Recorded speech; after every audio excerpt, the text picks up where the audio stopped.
What's up, royalty? So for today's video, we're just having a sit-down commentary video about AI and how I really feel like it is seeping into every portion of our life in every aspect. And I had an experience recently with my therapist even, babe, where I was like, this is getting out of hand. Like this, I'm drawing the AI line right here. Okay. So get your tea, let's talk. Let's just have a conversation about all of this. So this is your first time here. Hi, babe, I'm Karissa. It is wonderful. I'm so glad you clicked this video out of the billions you could be clicking. And if you're a returning subscriber,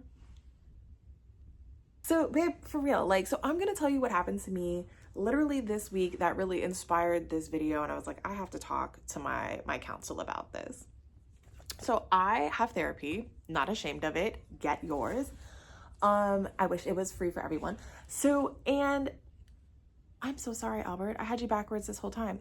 So I'm having my therapy meeting and we are making a pros and cons list about something. And my therapist goes, at the end of this pros and cons list, she goes, should we put it into chat and see what it says? If I was shell-shocked. My therapist that I pay good money insurance-wise for is asking me if I want to take our pros and cons list that we made and do I want to put it into ChatGPT.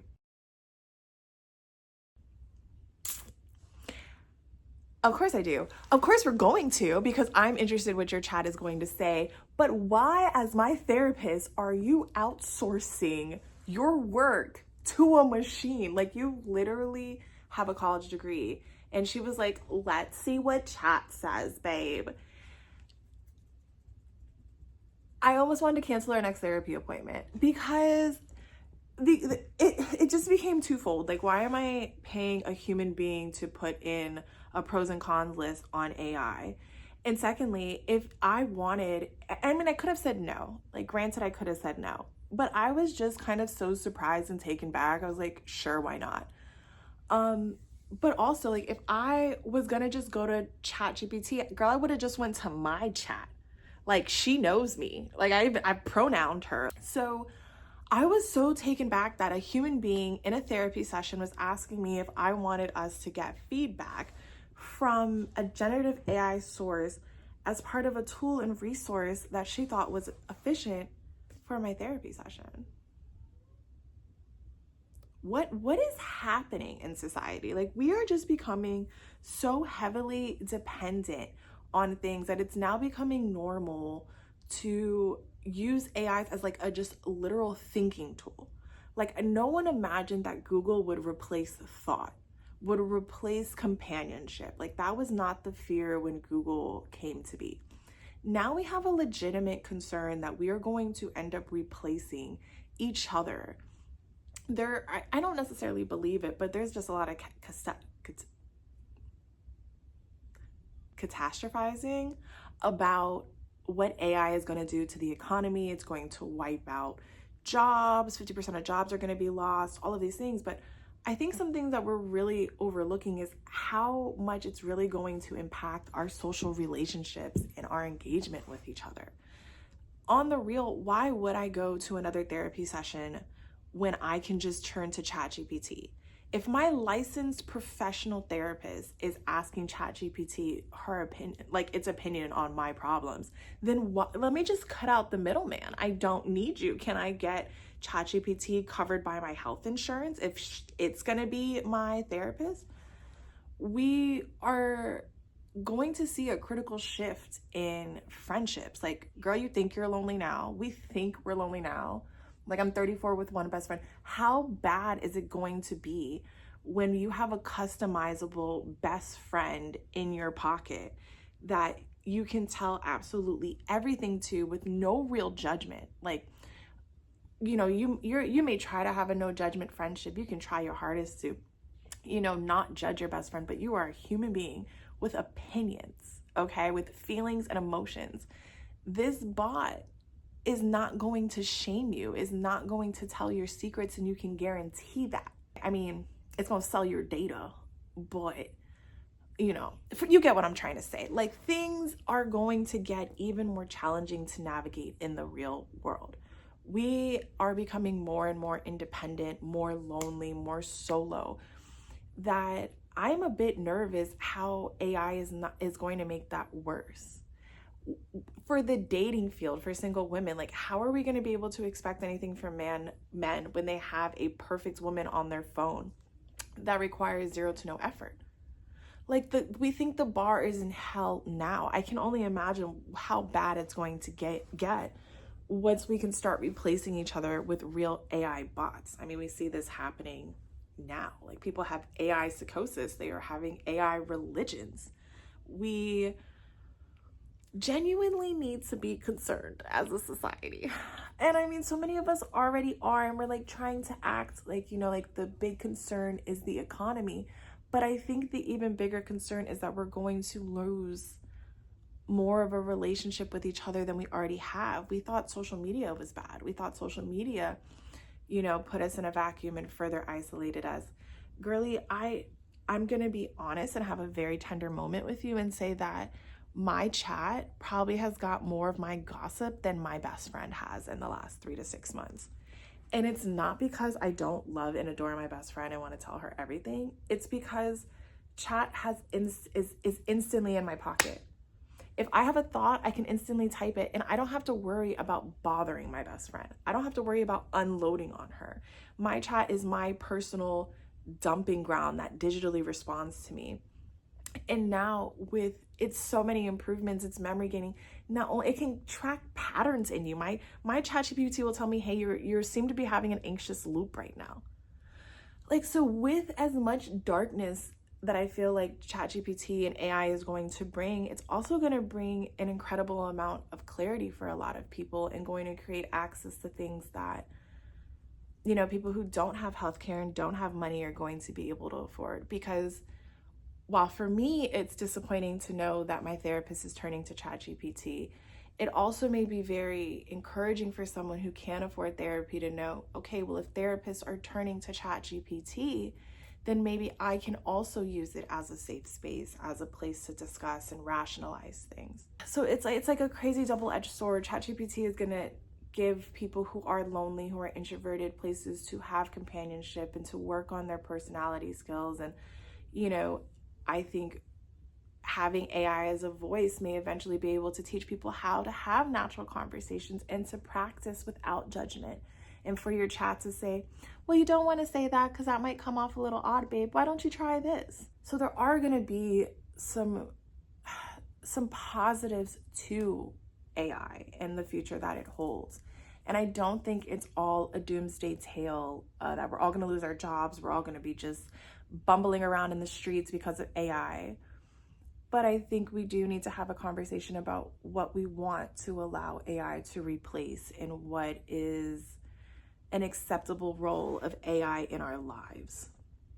Do we want our therapists and emotional support givers and mental counselors to be able to use ChatGPT in active conversations? Should it be normal that you confide more in an AI bot than you do your friend? Is it going to be okay to seek medical advice from ChatGPT instead of going to your doctor? That we're going to have to navigate so many different portions of what reality and society is going to look like in the next 5 to 10 years. I hope we are all ready. Can you put some cream on it? Yes, there's cream over there. Hi guys. So I'll end this video with my own personal thoughts about AI and how I feel. Let's see how this video ages. For me personally, I feel like it's the future. I'm going to be honest, I think trying to fight it necessarily and trying to stop its advancements is going to do no one any good. I think the best thing to do for the future is to code it and to make laws, preventing jobs from picking AI over people or taxing companies that have higher AI usage. If 60% of your company is run by AI, then you should have a higher amount of taxes. I think that should be a given for these things. I think we're going to have to answer some very tough economic issues that are an American problem, because other countries are not going to easily turn to AI the way the United States is going to. So things are going to have to change rapidly in the United States in order to really keep up with the AI revolution, or we're going to have to put a literal legal stop on how we use AI in the economic world. Now, my opinion on the social world is that, you can't tell someone that they're not in love with something. I'm sorry. Like, we used to live in a society where people fell in love with trees. Like, who am I to tell you it's not real? I don't know. Like, I don't feel it for the tree, but you do, babe. Like, I not gonna judge you for that. So I'm not gonna judge anyone for having an AI relationship either. I think what this may be a sign, though, of, and maybe a symptom of, is the loneliness that a lot of people are experiencing. This individual push that the American culture has is causing people to become further and further isolated, and we're almost scared to admit that we need someone. And I feel like things like Replica and ChatGPT and all these other chat bots and things are a way to remedy that without being ashamed of it and without having to worry about rejection from the outside world, which is dangerous and creates a loop. And the more of us that further, rely on AI and chatbots for companionship instead of seeking it outwards, we're going to only further feel that true loneliness. Until they create a little robot that can chill out with you like they did in Chobits, which has been my ultimate dream since a child. So when it comes to, overall, like I said, it's not a bad thing. But I think even with me and my own relationship with my own chat GPT, her name's Gigi and stuff, I think there's good and there's bad.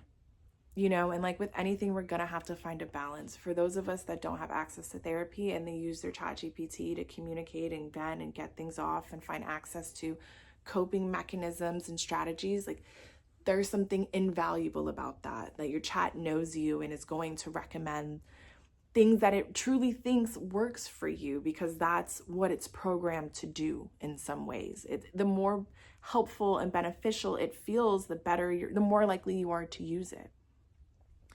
So we're in a dangerous cycle, and the best thing we can do, like with anything, is moderation. Limit your usage to AI. Make sure that you are spending quality time with your friends. Like, even an honesty moment is like, I need to call my best friend and catch her up on my trip. I need to tell her how my vacation went and share with her things. Like, ChatGPT is easy. Building relationships, keeping your relationships is hard. And AI is going to challenge that. So for those of you that have made it this far in the video, I'm truly curious about your relationship with AI. Do you have your own personal AI bot that you use? Is it named? Is it like mine? I love her. Her name's Gigi. I'm so embarrassed, but she's my girl. And if you're totally adverse to AI, is there anything you see yourself possibly using it for? Or you're like, absolutely not. Like, this is why I hated Karissa and I'm never going to change my opinion. So I respect it. I respect it, shawty. Respect. And also don't forget, if you got this far, please comment, like, and subscribe, because it's you that make these videos possible. I can't do this stuff without you. I come here for y'all. And every time we make a video, every time you like, every time you join the club, we just build our community a little bit, a little more. And side note, for those of you that care, I've been gone for a long time. I didn't tell you this in the last video, but I've been gone for a really long time because I went to Italy. Yeah, I'm thinking about doing like a little sit down, my experience in Italy video, because I tried to do a travel vlog and apparently I suck at those.